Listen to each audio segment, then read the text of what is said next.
Europe's leaders have reached Plan C in their efforts to rescue Greece. Unfortunately, it lacks a crucial element also absent in Plans A and B, adequate debt relief. The agreement between Euro area finance ministers and the International Monetary Fund is welcome and overdue. It provides much-needed support for a Greek government that has taken enormous political risks to meet the conditions for aid.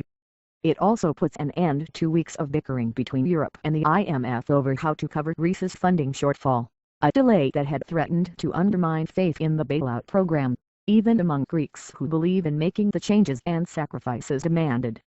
The deal, however, doesn't do enough to address the biggest issue, the Greek government debt burden that, at about 170% of gross domestic product, remains unbearable under any reasonable scenario. The agreement assumes that Greece will largely grow its way out of the problem, reducing its debt to less than 110% of GDP by 2022 even as it endures the crushing austerity required to sustain the budget surplus of 4% of GDP. In other words, this is just the latest in a long line of stopgap measures to fend off the kind of disorderly default and euro exit that could trigger contagion in a much larger economies of Spain and Italy. Effective solution. Germany and other creditor nations refused to consider the simpler and more effective solution of writing off some of Greece's debt to official lenders, the move that would amount to an explicit fiscal transfer. Instead, they agreed to reduce Greece's debt service costs, extend its repayment period and lend it money to buy back bonds held by private investors.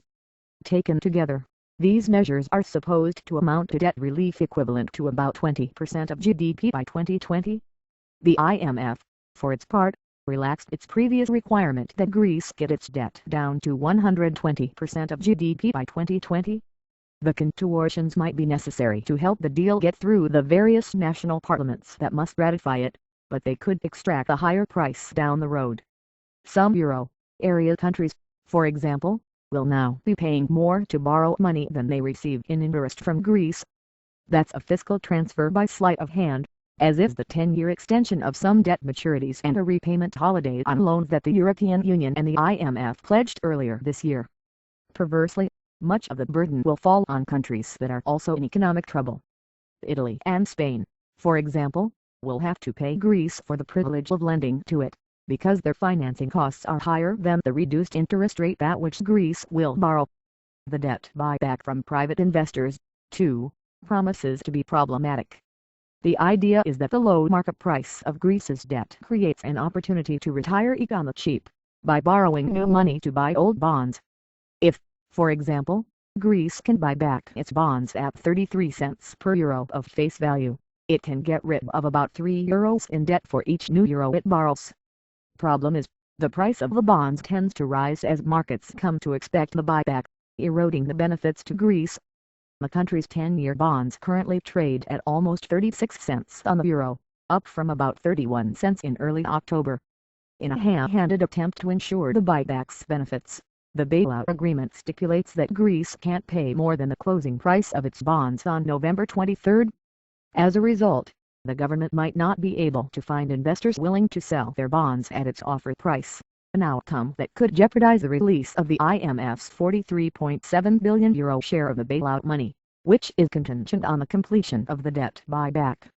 The euro's initial bounce from the deal announcement has faded as this reality is sunk in among investors. Perhaps the biggest difference between Plan C and its predecessors is that responsibility for failure has shifted. Previously, Greece shouldered the blame for its inability to come to grips with the task at hand. Now, the creditor's plan itself is more likely to be the sole culprit. German Finance Minister Wolfgang Schäuble seemed to acknowledge its flaws in a news conference November 27, saying that if the buyback fails, the Troika, the IMF, the European Commission and the European Central Bank will have to take other measures. When the time comes to craft Plan D, Europe's leaders would do well to move ahead with the Greek debt write-down they have tried so hard to avoid.